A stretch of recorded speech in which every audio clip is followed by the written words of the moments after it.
कांग्रेस ने वोट चोरी वाला जितना हो हल्ला अभी तक किया, उसके बदले उन्हें क्या मिला? दिल्ली विधानसभा में 0, बिहार विधानसभा में 6, यानी पब्लिक को राहुल गांधी की कही गई बातों पर बिल्कुल यकीन नहीं आया। इसका मतलब यह भी है कि पब्लिक को चुनाव आयोग के आश्वासन पर पूरा भरोसा है। इसका एक और मतलब भी है, आज मैं उसी के बारे में विस्तार से बात करूंगा।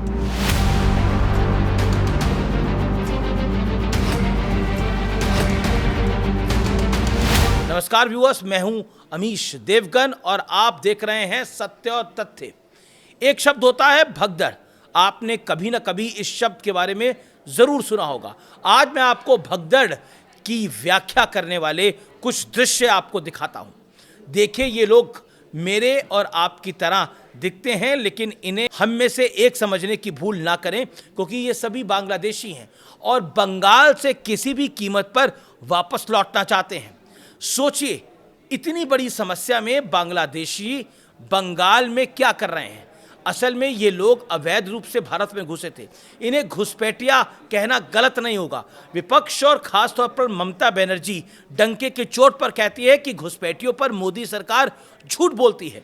मोदी सरकार दावा करती है कि विपक्षी दल वोट बैंक की चाहत के लिए घुसपैठियों को देश में बुलाते हैं और फिर बसाते भी हैं।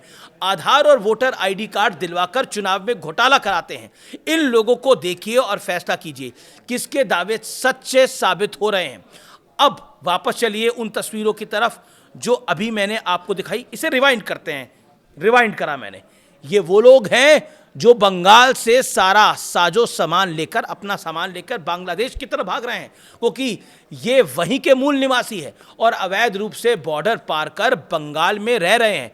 बिहार के बाद पूरे देश में एसआईआर की शुरुआत हो चुकी है। बंगाल उन राज्यों में से एक है जहां पहले चरण में एसआईआर हो रहा है और एसआईआर का नतीजा देखिए कैसी भगदड़ मची है, तस्वीरों में दिख रही है। इसलिए एसआईआर को वोट लिस्ट का शुद्धिकरण कहा जाए तो ये गलत नहीं है। क्या ये शुद्धिकरण नहीं है? इससे किसी और को क्यों परेशानी हो रही है? बंगाल में एसआईआर इसलिए जरूरी है क्योंकि वहां 2026 में विधानसभा इलेक्शन होने हैं और कहा जाता है कि बंगाल के कई जिलों में डेमोग्राफिक बांग्लादेशी घुसपैठियों की वजह से बदल चुकी है। यानी वहां की जो डेमोग्राफिक बदलाव है वो बांग्लादेशी घुसपैठियों की तरफ से बदली जा चुकी है। सरकार पर घुसपैठियों को, ममता सरकार पर घुसपैठियों को पनाह देने के आरोप लगते हैं। धुआं वहीं होता है जहां आग लगी होती है। आप खुद इन्हीं लोगों की जुबानी सुनिए, ये कौन है और कैसे भारत में दाखिल हुए। এখানে ভারতে কোথায় থাকতেন? ভারতে আমি থাকতাম এই হাওড়া জেলা ডোমজুর থানা। ডোমজুর থানা। হ্যাঁ, কি করতেন ওখানে? ওই দিনমজুরি করতাম, এই কাটামোর কাজ, ঘর ভাঙা, বনের কাটাই চলছে। দেশে ফিরে চলে যাচ্ছেন? হ্যাঁ, দেশে চলে যাবে। কারণ কি? কারণ কি এসআইআর হচ্ছে, থাকতে পারবো না, আমরা বিদেশি ফের জ্বালায় মজবুরি পড়ে। अगर ये लोग भारत के नागरिक नहीं हैं और एसआईआर का ऐलान होते ही अपने देश बांग्लादेश भाग रहे हैं तो जाहिर सी बात है एसआईआर से निश्चित तौर पर कुछ तो अच्छा हो रहा होगा। लेकिन ममता बनर्जी बेहद खफा हैं। वो एसआईआर की टाइमिंग के सख्त खिलाफ हैं।